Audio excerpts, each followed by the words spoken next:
Everyone to the AOCS Volunteer Town Hall. Thank you so much for being here today. I'm Janet Cheney, AOCS Director of Membership. Today, I will go over the many ways that you can get involved with our society by volunteering at an AOCS committee, and you will hear from 3 members about their specific volunteer experiences. They have so much to share after graciously giving of their time, talent, expertise to AOCS for several years. I'm so appreciative that they are here today to provide you with further insights. While we are going on and presenting today, please go ahead and enter your questions in that chat area and indicate if they are for a specific speaker. AOCS offers many opportunities for members to learn and make new connections with their peers. In fact, there are more than 550 volunteer positions available each year for the 90 and growing number of AOCS committees. Volunteers on these committees work in partnership with AOCS staff to guarantee the success of their respective committees. Some of our volunteer opportunities require only about 5 to 10 hours per year and are considered micro-volunteering experiences. We also offer volunteer experiences that require about 20 to 60 hours per year. And there are also long-term volunteer opportunities that have multi-year terms. And the workloads range from about 40 to 60 hours per year. Some of the micro-volunteering opportunities include evaluating candidates for the 40+ professional, society, and student awards and travel grants offered through AOCS. Other opportunities include moderating or presenting a webinar, being a judge for our e-poster pitch competition, facilitating a discussion or topic as part of a midweek mixer, or evaluating a book proposal. Other volunteer opportunities require more time, and some have term limits. Examples of volunteer work with term limits include serving on journal editorial boards, usually a minimum of a 3-year term, serving as a division executive steering committee member, 1-year term, up to 3 years in a row, or serving as a governing board member, or as part of the Uniform Methods Committee. And please know that in some cases, applying for a specific position, it does not guarantee service. Now, our members often share with me that the more time and effort they put into their AOCS membership, the greater the experiences, career growth, and the fonder the memories. Now it is time to turn it over to one of our volunteer member leaders who will talk about his why for volunteering and explain more about getting involved with divisions and annual meeting planning. I'm excited for all of you to meet Mike Williams. Mike is with Evonik and is the current vice chair of the AOCS Surfactants and Detergents Division. Mike has been involved as a session chair for 7 years and has served as vice chair for the division since 2018. In this role, he is responsible for the overall technical program of the Surfactants and Detergents Division and leads all the session chairs in this area. This role keeps him busy, but today he will tell you how it has benefited him as well. AOCS thanks you, Mike, for your passion, leadership, and keeping a sense of humor through it all. Mike, welcome.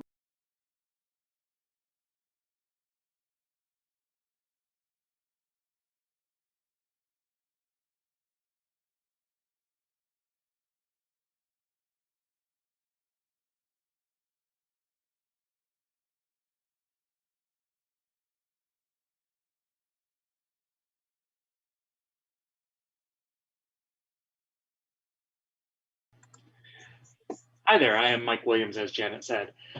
I am the current vice chair of the Surfactants and Detergents Division. I hadn't thought about it, but as Janet pointed out, my position is one that you actually have to run for. While I've never actually actively campaigned for mine, it is one of those positions that is required to be voted upon by the members. So today I want to tell you a little bit about how you can help not only yourself, but the division that you're part of grow, and what being a session chair can do to help you.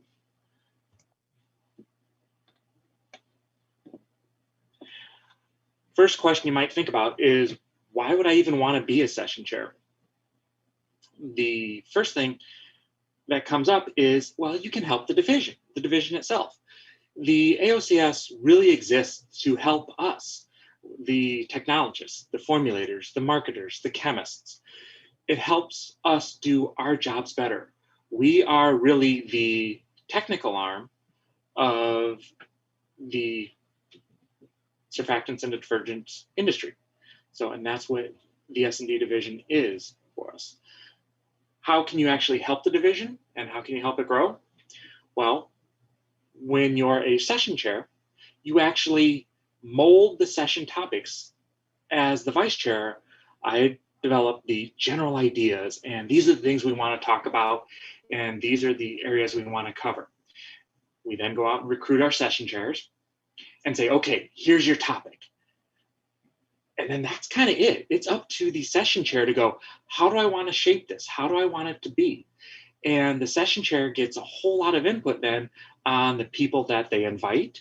They can choose from talks that have been submitted, or they can go out and find speakers and people that they want to hear. And by going out and finding these people that you want to hear, you really kind of help shape what the knowledge that is coming into the division is.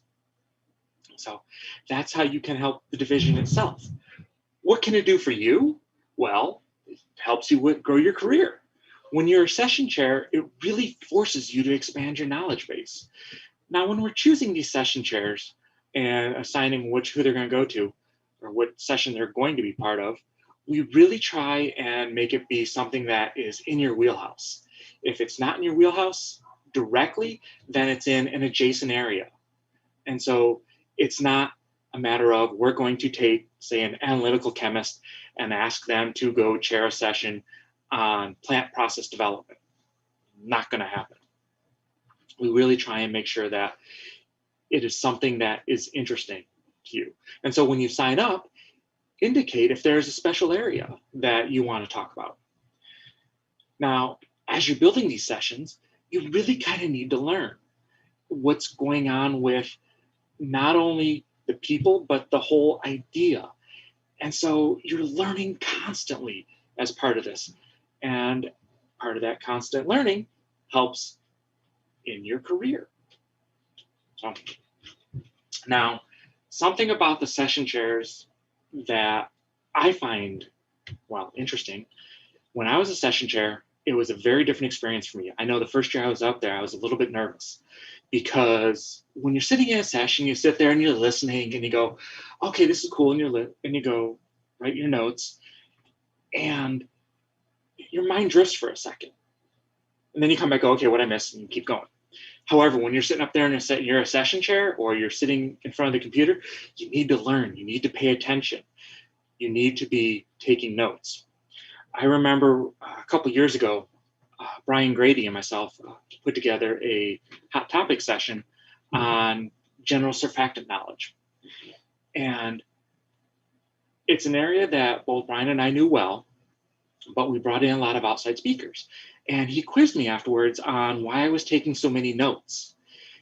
What I was doing was, as I was sitting there looking at the audience and the different speakers were up there, I would see quizzical looks, or people kind of just going, huh, what's that all about? And I'd be taking notes on what the speaker was talking about, so that I had leading questions that we could go back and ask the speaker. So you really have to pay attention. And like I say, you do learn a lot. Now, the personal side of things. As scientists as a whole, we tend to be pretty introverted. There are those of us who are extroverts, or work extroverts, but we tend to be introverted, and that tends to keep us from wanting to do things like speak up or volunteer. Don't be afraid to, because being a session chair, one of the best things it does is it helps get you out of your shell.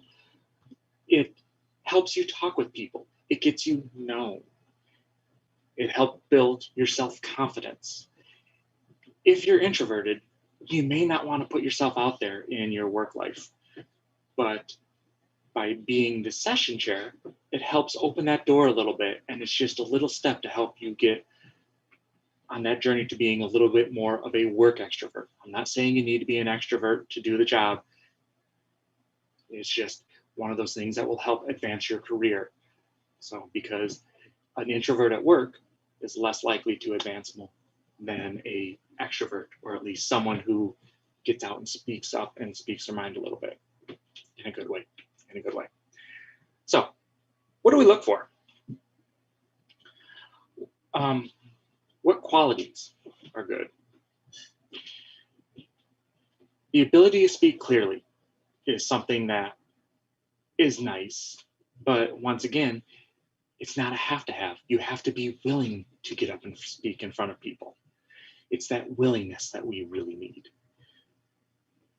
There are some commitments that you have to make. Like I said earlier, we try and match people with their desired topics and then their fields of interest. But it may not always be an exact match. So you got to be able to roll with it a little bit. Other commitments. There are usually monthly meetings that you have to attend. In the very first part, it's maybe one a month that you got to worry about. And in the first part being July, August. As you get closer to submission deadlines, there may be 2 meetings a month. And then your workload ramps up a little bit between November and January. But then it drops off until the annual meeting again. Overall, over that, I'll call it a 12-month period, but realistically it's a 10-month period. As a session chair, you'll put in between 30 and 40 hours. So not too bad, maybe an hour a week at times. Now this 150 number is just what the S&D division needs. I know Janet spoke about needing over 500 volunteers for the annual meeting. As the S&D division though, we need like 150, whole lot of people. The very last commitment you have is, in my opinion, one of the single biggest benefits of being a session chair. You have to attend the annual meeting. You have to be there. I know in a lot of companies, in order to attend annual meetings, you have to be doing something. This gives you the opportunity to do something, to be part of the annual meeting. You then have a reason to go. So that is the biggest perk, in my opinion. How do you volunteer? Well, you complete the technical program survey and you say, yeah, I want to be a session chair. If you are currently a session chair and you want to re-volunteer, I believe that those people have gotten emails saying, are you interested again? Or attend one of the roundtables. The last thing you do, send an email to me or any of the other division leadership team. Currently, it's myself for S&D. Keith Jenko is the chair. Sonia Natali is the secretary treasurer. And there are other positions that you can do within that too. So with that being said, let me know if you got questions about what other times or commitments or things being a session chair would really mean. And with that, I'll send it back to you, Janet. Thank you so much, Mike, for that information and for those sort of insights. That's really good. As you were talking, I was thinking about a conversation in one of our little mixers we've had during this annual meeting. And it was kind of like someone asked, how do I know if I'm qualified to be a session chair? Like, how do I know I'm ready? And I thought maybe you could kind of help answer that to give somebody that. What would you say if someone asked you that question? The first thing is the fact that they're asking means they're interested. You simply need to have that interest and desire.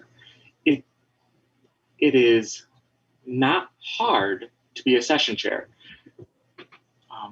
You just have to have the willingness to do it. The other thing, we always pair session chairs together. And in the event, or not in the event, but when new people are session chairs for the first time, they get paired with an experienced session chair. And that experienced session chair helps guide them along. And so it's a learning experience, and it can be a learning experience because we all had to start somewhere. Just the fact that they're interested says they're ready to be a session chair. That's a great answer. And another question regarding folks who are from industry or academia or government, does it matter? Or, what's been your philosophy as a vice chair as far as trying to pull together a team of people from different backgrounds? Over the past couple of years, when I came on to the division governing, not the governing board, but the division leadership team, our theory has been no more than one person from the same company, and we try and get an even mix of academia, government, and industry, so that it's a nice mix of people. And sometimes it works out that you do have to have two people from the same company because these are the people that want to be the session chairs, or they're the only ones that actually volunteered. We do have years where it is hard to get volunteers. I'm going to say this year was one of the harder years to get volunteers because we didn't meet in person last year. That whole in-person impromptu talk is what often spurs people to join or to want to be a session chair. Excellent. Yeah, no, I think that's really good, Mike. I appreciate that. And hey, we've already got someone who's volunteering. They said they want to be a session chair. Mahesh, thank you. And just to clarify one point, we have 10 different divisions. So Mike is specifically with surfactants and detergents. So each division has a vice chair, and then they oversee all the session chairs. And then 150 total is for all divisions. So otherwise it may have felt like 150 set to volunteers to get this year, Mike, but it's really exactly. And also I do have one last question for you. Can students participate in these volunteering opportunities? Yes, they can. The only requirement, like I say, is that they have to be at the annual meeting. So if they're a student and they can get to the annual meeting, yes, please come on up. I know we have at least someone who's doing a postdoc this year who is a session chair. Not the same as a student, same general category though. But like there again, they have to make sure they can get to the meeting. Absolutely. Great. Well, Mike, thank you so much for your time. We're going to get ready here for the next speaker. Thanks.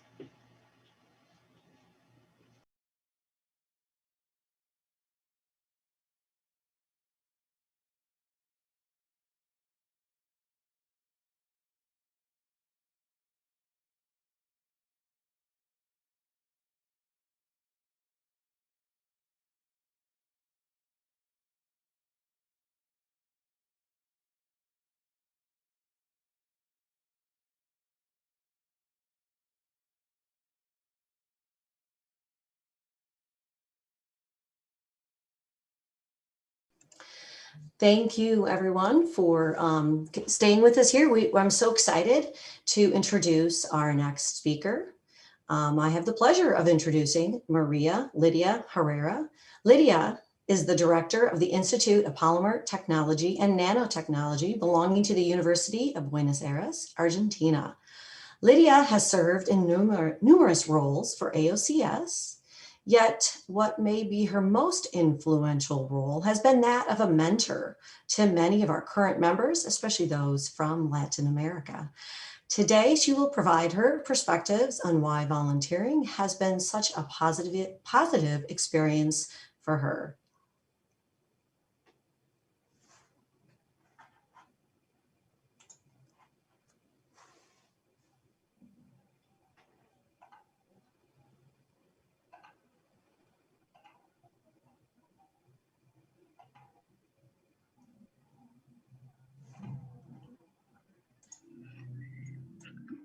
Thank you very much for the introduction.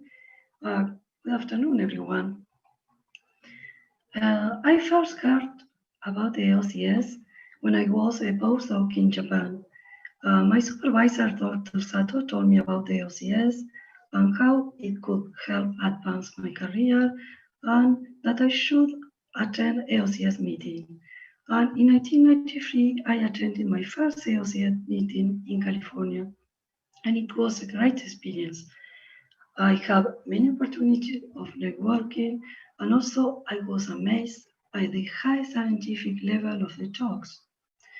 And since then, I've been involved in many AOCS activities. And if you're a foreigner like me who lives in a non-English speaking country, or you're a shy person who doesn't like to be in front of an audience, you can still be involved and make a difference. You may volunteer to serve on award selection committees or contribute to AOCS journals. Do you know that AOCS has 40 awards to recognize its members? Please visit the webpage, look at the names of the award, see what merits a candidate should have to become an award winner, and nominate a colleague or serve on the award selection committee. Why? Well, you will learn about the opportunity the AOCS provides to recognize its members. And by knowing this, you can help your colleagues advance their careers. Would you like to be challenged? Well, to select the best candidate for an award is a very good way. You have to do your best to decide who is the best for the award. And you will grow professionally and as a person. You also may help maintain the high ethical and quality standards of the AOCS. These standards have inspired all my life, all my career, and as a person too. And I think it was helping to maintain them. And also, to serve on a committee is a way to thank AOCS for all the opportunity it gave to you. Another way to participate in AOCS activity is to be part of the recognition program committee. And here you will have the challenge of discussing with colleagues from all over the world, and you will talk about very interesting things. For example, things like what questions should be asked in the application form to select the best candidates. You will be involved in a brainstorming, and you can contribute with your ideas. It will be a great opportunity for you. And also, you can think about what is important to recognize in a career, and this will make you a better supervisor if you have clear ideas of what is important for a student. For example, you can be a very good guide for them. And also, this committee will help also maintain the quality of AOCS, the standards of AOCS. And what do you know about AOCS journals? Would you write a scientific manuscript, for example? The AOCS has 3 journals, JAOCS, lipids, and the journal of surfactant and detergents. So I invite you to visit the website, to meet editors, to read about the scope of these journals, review author guidelines, read the recently published manuscripts, and then serve, for example, as a reviewer. You can help improve manuscript with your comments. You can contribute with your sense to the level of the manuscript. Or you also can submit original and high scientific quality manuscript. You have very good science, high quality, top edge. The journals of AOCS are a very good option. And in this way, you can also help improve the impact factor of the journals and its visibility. If you feel for the AOCS the same respect and gratitude as I feel for it, go to the webpage and volunteer. And thank you for your time. Thank you very much, Lydia, for sharing that information. I really like it how you really respected AOCS because the high quality of standards and ethics, and then your volunteer experiences. It's really important that you've continued to maintain that. That's just, you know, how you're adding the value to what AOCS produces is through maintaining that high quality of standards and ethics. So I really thank you so much for doing that. So I know a lot of times, you know, you're involved with the journal and people probably are like, well, how can I become a reviewer? And I know, you know, sometimes the answer is, you know, get involved at first as publishing, right? And I don't know if you want to talk a little bit more about maybe, you know, what does it take to get more involved with journals, with the journals? Yeah, that's right. You submit a very good manuscript and you get published. So editors are going to call you as a reviewer. When you see a very good manuscript, you say, oh, I like the science of this scientist. And you think about this person as a reviewer. And it's really very important to be a reviewer. You learn a lot. And you can contribute with your ideas, and also reviewing, you learn how to write a good manuscript, how to do it better. It's very important, I think. Many people Excellent. don't like to review articles, but I think it's a mistake. It's an opportunity to grow, and it's time worth spending.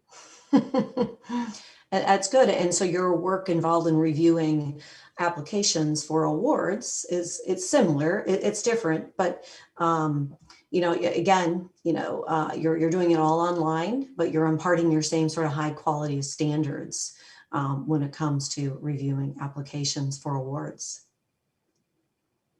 Excellent. Well, I thank you so much for your time, Lydia, and your expertise in sharing all this information. We will now get ready for our third and final speaker. Okay, thank you.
Lastly, I have the honor of introducing Kang-Ming Ma. Kang-Ming of Eurofins has been a wonderful promoter and volunteer for AOCS, serving in many ways, including with divisions, the China section as a session chair for many years, award reviewer, and an expert on panels and methods development committees. Today, he will talk about his volunteering journey. Thank you so much, Kang-Ming, for being here today. Well, thank you, Janet, for the nice introduction. Well, not until this point, I didn't realize how many volunteering experience I have, which means I really love AOCS.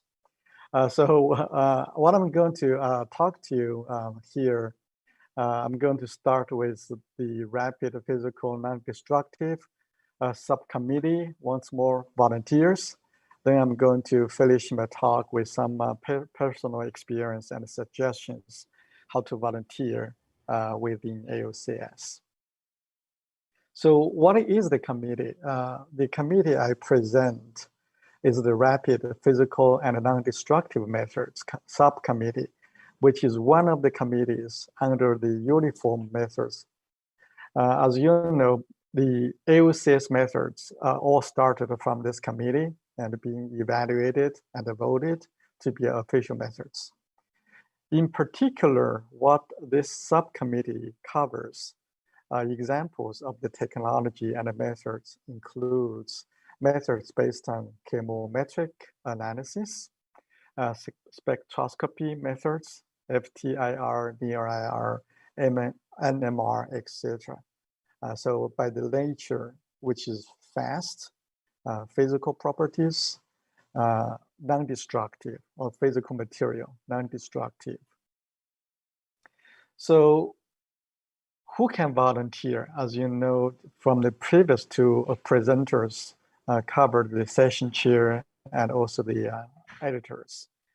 For this particular opportunity, eventually is opened for anyone, although the preference is given to the AOCS members who is motivated to make an impact in the industry.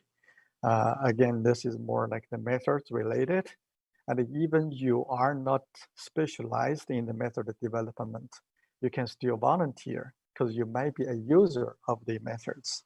You will have some insights to make suggestions or to evaluate the methods to make sure we cover all the fronts to make it a very reliable method for all the members and also the industry. So I'm going to use the example. This is what this committee currently want people to review.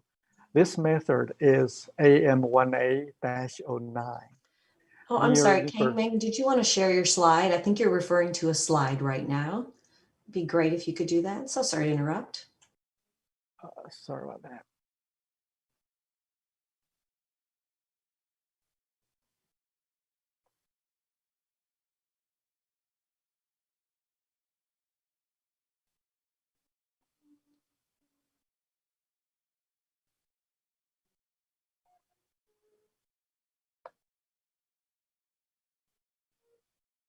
Okay, can you see my slides now? Looks great. Okay, thank you. Apologies for the confusion here. So this is I put a screenshot of this method. It is AM1A-09, near infrared spectroscopy, instrument management and prediction model development. So right now we are looking for volunteers to review this method to identify the areas we can revise. So that is just one of the example what this committee does, modify, revise existing methods.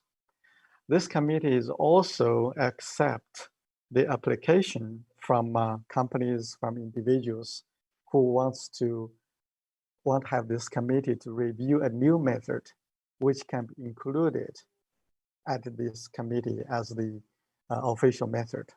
So those are the very typical tasks for the members within this committee.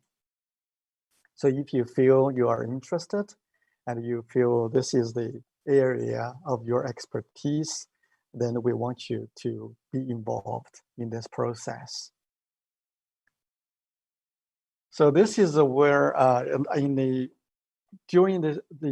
addition to the review of this method, and you may be asked to coordinate the method validation and the proficiency testing based on certain method.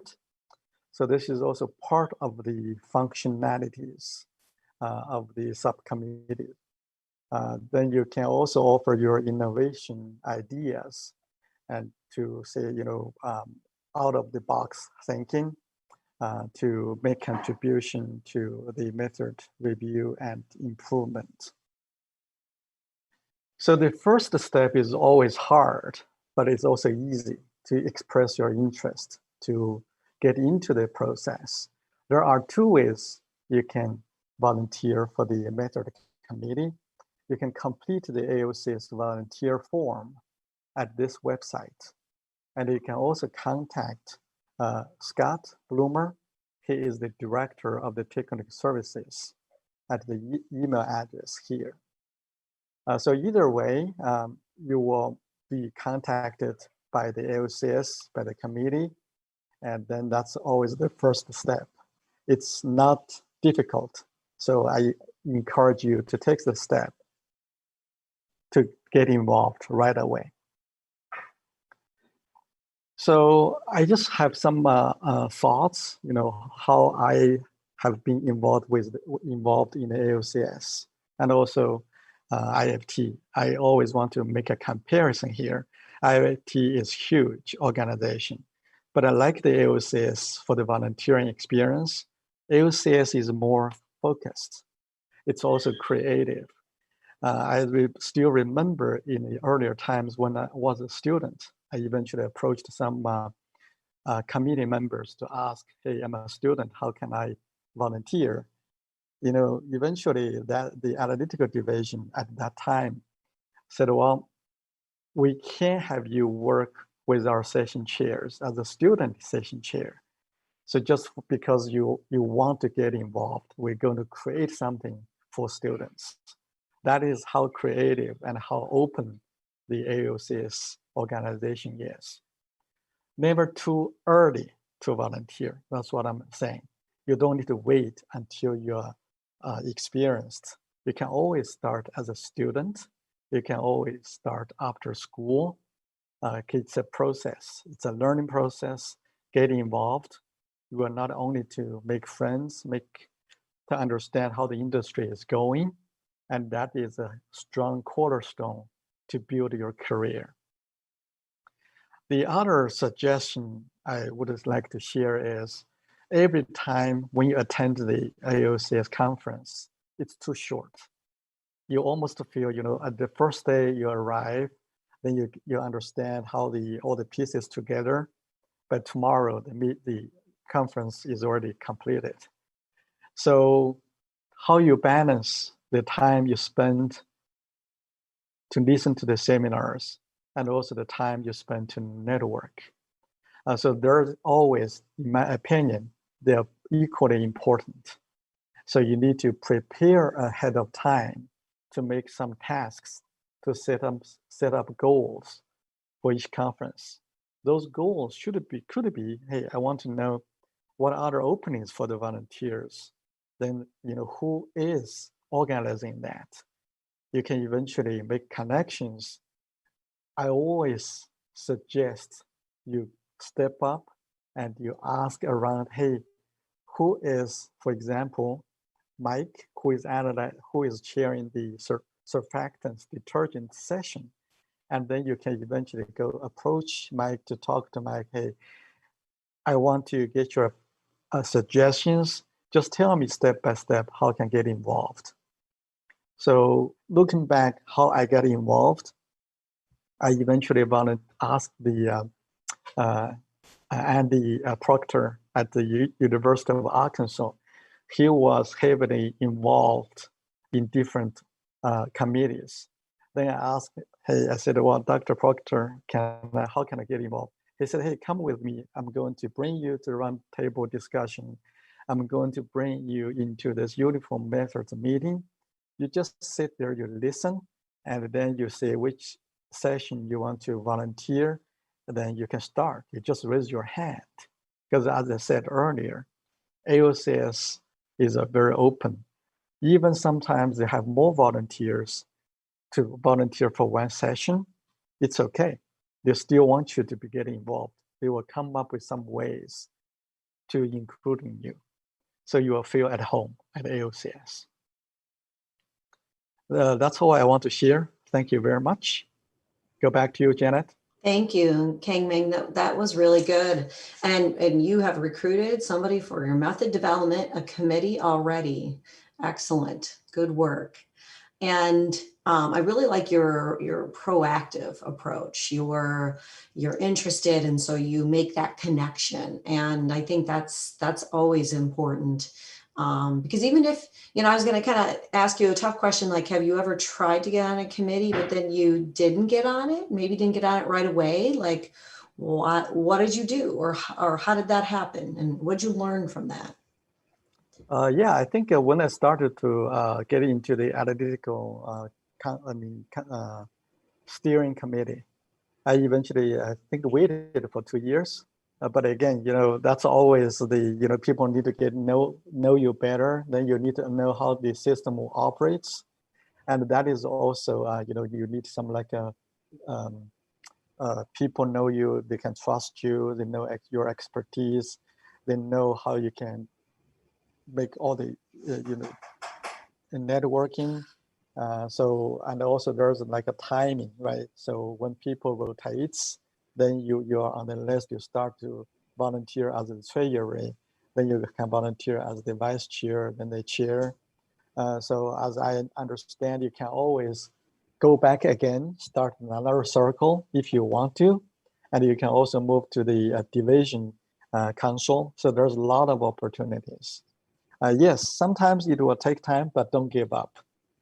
That's excellent advice. Thank you, Kang Meng. And for methods development, any idea on the number of hours you're spending per year or per month on this volunteer role? I would say somewhere from 20 to 30 hours. On the, depends on how many methods we're going to review. So some of the review, it may basically need to send you the method description, and you can look through some of the areas, hey, to raise some comments, to see what we need to be done. Maybe some technology already involved, instrumentation already involved. So then you make kind of suggestions. Then how this work is, off the annual conferences, you will have emails, you have conference calls. That's how you get involved. But when you get to on-site, or now this year it's virtual, you do need to go to the uniform method committee, because that is the place where you can see how people interact, not only for our subcommittee, but for all the committees. So that is the time you need to spend. And even the other thing I would say, during the conference call, during the conference or after the conference, if you have some ideas, if you know some people is working on the new method, you can also encourage them, hey, you may want to submit this method to the AOCS method committee. They can help you to go through the process to make your method official. Excellent. Very good advice. All right. Well, that's all the specific questions I have for you. Thank you again so much, Kang Meng, for your expertise and insights today. We're going to bring everybody back for a little panel discussion, so stay tuned.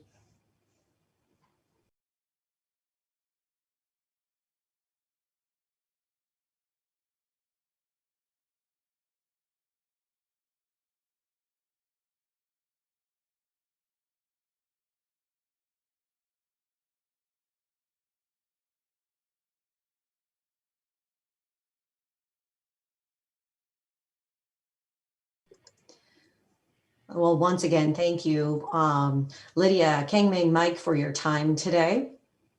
Right now, we'll just kind of open it up for any other sort of questions or comments, or if you have any sort of final thoughts. One question that did come in that I thought you could maybe kind of all answer is this sort of, do our volunteering activities involve teamwork, where you can find opportunities to work with others from different interest areas? So I thought maybe you'd want to kind of answer that and share some experience regarding that. I'll go first. Yes, teamwork is a must, especially when it comes to the chairs, because you have to work with someone. You are working with a co-chair who is most likely someone who you have never met or never worked with before. And so you have to be able to build a certain rapport between yourselves very quickly. And you have to constantly collaborate on what you want the session to be shaped like, and what type of speakers you would like to find, or is there a certain way you want to go? So teamwork is very important when you're being a session chair. Next. Yeah, I can go next. I think that, there's a lot of areas, because with this committee, it's not your supervisor, right? The people are not your managers. And you pretty much, as your peer, you're collaborating. It's more like influential without authority. So I think that's a very strong skill you can practice here. I think in the method collaboration, when we do the proficiency testing, we always want people, volunteer. Hey, I'm going to volunteer my lab to run the samples based on this process, and then we share the results. We share ideas. So it's always collaboration. And also the recognition, our committee is for a team. It's not for one person. It has several members, so you have to work as a team all the time. Excellent. So Lydia, I had one question about awards that I didn't ask you earlier, but just kind of the time commitment for reviewing awards. Can you give an approximate number of hours per month, year involved in award reviews? Yeah, that depends of the award. It's not so long. For example, if you are part of the Superco committee, you have several steps because it's not common that one candidate reach the number of votes and points in the first round. So maybe you have 2 or 3 rounds, depends on the candidate. Another, you just send your opinion, I don't know. The candidate most voted is selected. You just have 1 round, 10 hours, 15 hours, depends. Excellent. But Right. it's really interesting. You have to read the material to think about the merit of the candidate. You learn many things. I think it's very interesting. I encourage people to do it. Thank you. And there is there should be a link in the chat area for people to go and to fill out a form. So one person did ask, and this is more for you, Mike, are there any other forms we need to complete to indicate our interest in chairing a session other than checking that box on the technical program survey? No. However, if you want to make certain or increase your chances, because there are years where we get more candidates than we have spots for, I would suggest emailing me or one of the other division leaders and saying, hey, I checked this, but I also want to reach out and say, please include me. So. And would you agree that attending that roundtable meeting as a way to also talk about your idea for a session? Yes, matter of fact, I would say that is a key thing to do. If you are serious about chairing a session, you really should try and attend the roundtable. That's where we really start getting a firm grip on ideas for the topics for the next year. We go into the roundtable with certain ideas. And if there's enough interest by other members, or if other topics come up that a lot of people want to really see, we'll add those. That traditionally, when you are in person, like at our past annual meetings, that's also where we'd be passing around the sign-up sheet besides that checkbox. And we'd say, okay, here you go, make sure you get your name here. So attending that roundtable is very important. Very good. And for those of you who are wondering, what is a roundtable? That's our name for the meetings that discuss the technical program. For in each division, we have 10 divisions. So each division has this roundtable meeting where that goes around and getting ideas.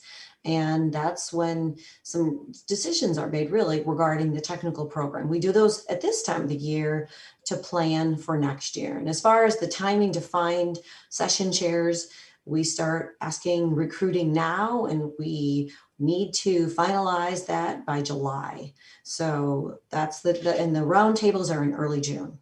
Awards, we're trying to find people now, and the awards review would begin in September. So as long as you have time in September, love to have you help with that. Also reviews happen in October, depends on the type of the award, student or professional. So the time commitment isn't much, but you do need to look at your schedule to see if you're available during that time. And I will say our amazing volunteers are great about making the time to make it happen. And we really so much appreciate that. So I think we've got some other questions related to just in general, getting more details, and we'll put a lot of that information. We do have on the AOCS website, under divisions, you can find the contact information for all of our divisions leaders, and that is one way to reach out to them.